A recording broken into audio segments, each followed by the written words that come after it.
my name's Kedavan. Welcome to my channel. Today I'm going to do a little bit of a library book haul. I'm a member of 2 libraries here in Paris, and in the past couple of weeks I've gone to both of them and picked up quite a few books, so I thought it'd be fun to share. So the first library is actually my local public library, the Paris Public Library, and I have a branch just down the street from me, so I don't go there as often as I could, but I do go there occasionally and enjoy getting books from there. So the first reason I went there is because I said to myself, I'm going to be reading Bonjour Tristesse in the French and this summer, and I'm not doing it. So I'm not trying to like force myself into doing things that I'm not naturally leaning towards. So I have to ask myself why, and it's like maybe it's a little bit more difficult than I thought it would be. I don't know. This was meant to be my first adult book in French, read all the way through just in French. So I decided that maybe I need to take a step back and just kind of warm myself up a little bit with French writing.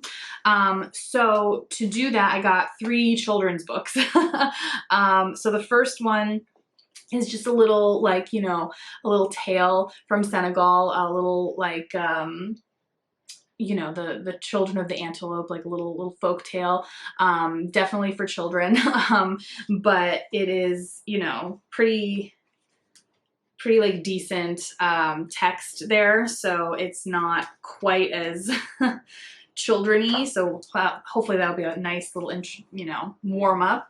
And then also I got a little book about Josephine Baker, who's a famous Black American woman who came to Paris and to flee, you know, the terrible life that most Black Americans had during the early 20th century. No.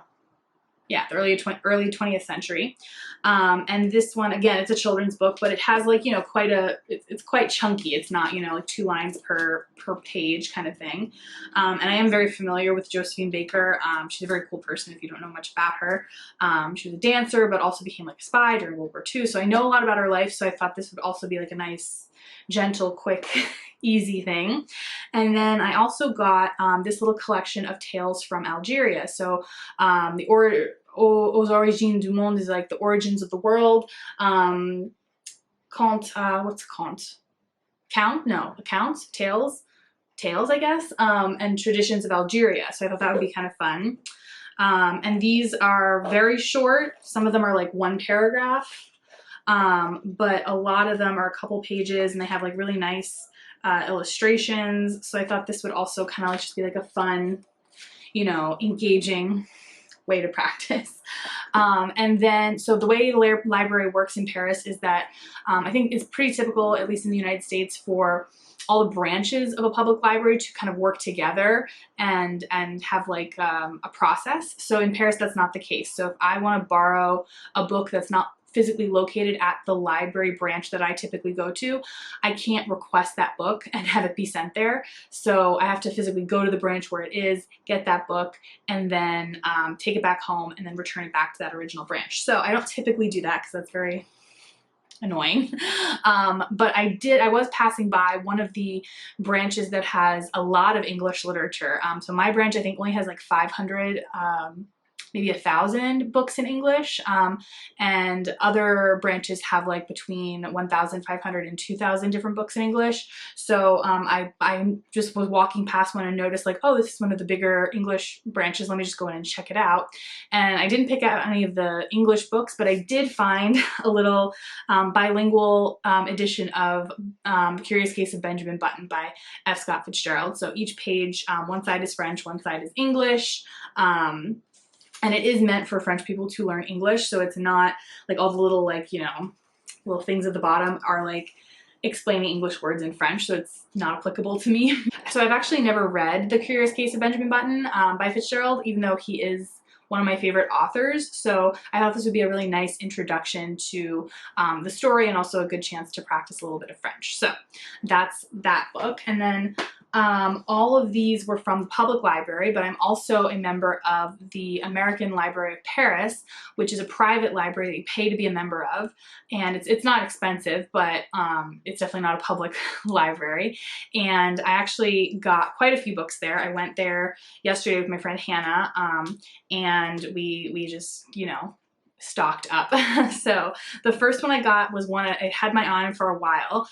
It's called An Apartment on Uranus by Paul, I think it's Preciado, I'm not sure exactly, but this is a French book written by a trans man, and it's nonfiction, but it's not memoir, and it's not necessarily, is it a collection of essays? Oh, it is a collection of essays, okay. So it is a collection of essays, and it's him dreaming of an apartment on Uranus where he can live free of modernity's strictures on race, gender, and power. It seems like a little bit of a mind bender. Oh yeah, and I can see actually each essay is sort of dated, and you know, like this essay was written in Paris on August 4th, 2014, you know, that, so each essay is sort of like where and when he was in place and time, and then altogether I think it's just a reflection or an exploration of his trans identity and how it doesn't fit anywhere into the current systems that our society offers. So his reimaginings of what his world could look like. So I initially found this on a list of trans French authors, but then the premise was so intriguing that I immediately put it on my TBR and noticed that my library had a copy, so I was like, perfect. And so very luckily, the next book, I was actually watching a video from Novella, and she had just read this book, and I said, oh, that sounds interesting, like I'll put it on my Goodreads, and then every time I put something on my Goodreads, I always check to see if the library has it so I can mark it, so I know that I don't need to buy it. And so I was like, oh, my library has a copy of this too, so why not pick it up? And that's The End of Eddie. You can see that, yeah, by Edouard Louis, who is a gay French man, and this is sort of his auto-fiction of his childhood and young adulthood, living as a gay boy and gay man in the northern, in a tiny town in the northern part of France. And so if you don't know, the northern part of France is like a industrial area, like that's where there was a lot of prosperity at one point, and now there isn't because there aren't really any factories there anymore so much. And so it is a very impoverished area, and he grew up in, I think, in poverty, yeah. And so it's a region of France that is often ignored, and I really feel like it will be interesting to read about his life in that region, as well as reading about you know, gay life outside of Paris is typically very difficult.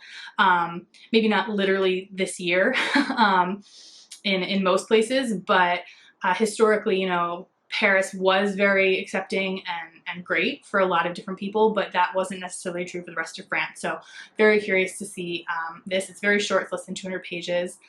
Really looking forward to this one. So thanks, Anne. And then we have Wayward Lives, Beautiful Experiments, Intimate Histories of Riotous Black Girls, Troublesome Women, and Queer Radicals by Saidiya Hartman. So this one I had picked up, it was very shiny, I had picked up because I was curious and noticed my library had it, so I was like, why not? And this is something like conceptually I've known about for a very long time. You know, white non-monogamous people definitely sometimes feel like, you know, oh, since I invented the term polyamory, that means I invented the concept of like alternative love or marriage or relationship styles. And that's not true, obviously, but specifically it's not even true in the United States. So we have here like a very well-researched history of how Black women in the early 20th century definitely were living very alternatively, and I think on the back it even says like it changed the urban landscape. So kind of like, you know, what we think of as like an urban lifestyle of like freedom and you know, fluidity and you know, kind of that kind of thing was largely shaped by these women that are featured in this book. So I'm really looking forward to that one. So, and then so of course I had to pick up a Bay Day. So I picked up Woman World by Aminder Dhaliwal. And so this is, it looks very cute and fun, and the art is very like, you know, sweet like this. But it's actually like a sort of reimagining of what we would have to do to reorganize society if all the men just disappeared. So it's definitely like fun and like playful, but like obviously critiquing a lot of the you know, toxic patriarchy that seeps into our culture, and you know, what would it look like if we didn't have that. So that's Woman World. So for August, Invisible Cities, the selections this month are Brazil and India. And I had already had a book for Brazil, and I didn't want to really buy anything for India because I haven't finished quite reading all the books that I've purchased this year for Invisible Cities. So I'm sticking to my one book a month purchase. And so I decided to take a page from Debra, from Bookin' with Debra. She's also doing a Read Around the World challenge, and she is, as much as possible, utilizing her library. So I thought, let's see what my library has, and maybe we can put something together for India this month. And so I was really glad I took a page from her, and because I found Train to Pakistan, which is like a fictional novel of something that really did happen. So when the borders were being redrawn between Pakistan and India post-colonization, there were a lot of forced migrations, and so there was a train from India to Pakistan that like forced a lot of Muslims, and I believe Sikhs as well, to go to Pakistan that weren't native to that region. So I had known that I wanted to read this book because I found it very interesting. I actually found it from an Indian booktuber. I don't remember her name. I'll link her channel down below though. This is how it got on my radar. And then, so I thought, okay, I definitely want to, you know, own that book, but didn't want to buy it this month. So I thought, okay, I'll get it from the library, and if I really love it, then I'll purchase it. But I'm actually really glad I went with the library copy, because as you can see right here, it says disturbing images inside. And I saw that, I was like, oh my goodness, like what? It's a novel. And so what this copy did is it actually you know, used the work of Margaret Burke White, who is, I guess, a time photographer back in 1947, who was on assignment during this migration, and she was documenting what was really happening.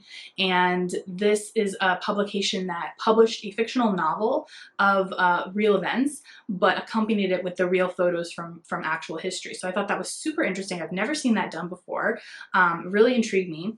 And the novel's pretty short. You know, the whole book, including the photos, is less than 250 pages. And honestly, not all of the photos are like what I would call disturbing. Like, I would say most of them are okay. Like, you know, everyone lined up at the train. There are a few disturbing ones, but yeah, like kind of just depicting the journey. But then there are definitely, yeah, like images of starving children and violence and things like that. So there are quite a few disturbing images in here, but it is what it was, the reality. So it's kind of nice to have that photographic evidence alongside. Maybe nice is not the right word, but you get what I mean. So yeah, this was a period in history where almost 1 million people died from this forced migration, and I'm really curious to learn more about it. And I think this particular edition will help me do that in a way that the novel on its own or nonfiction on its own probably wouldn't be able to. So very much looking forward to this one. And very last second, on the way out the door, I actually had to go back and recheck this one out separately from the other ones. I noticed this one on the new collection shelf. It's called The Passenger, and it's like a series, I guess, of books, but really it's kind of like a periodical. And this one was about India. So this one it's put out by a Europa edition. So like that's a book publisher, but it's really just, it's a very interesting format. So, you know, on the inside flap, it's not a description of the book anywhere. It's just like facts about India. And there's the table of contents. It looks like a magazine. So it has like about a dozen, I would say, articles, you know, about different aspects of Indian culture. There's one called Against Caste by Arundhati Roy.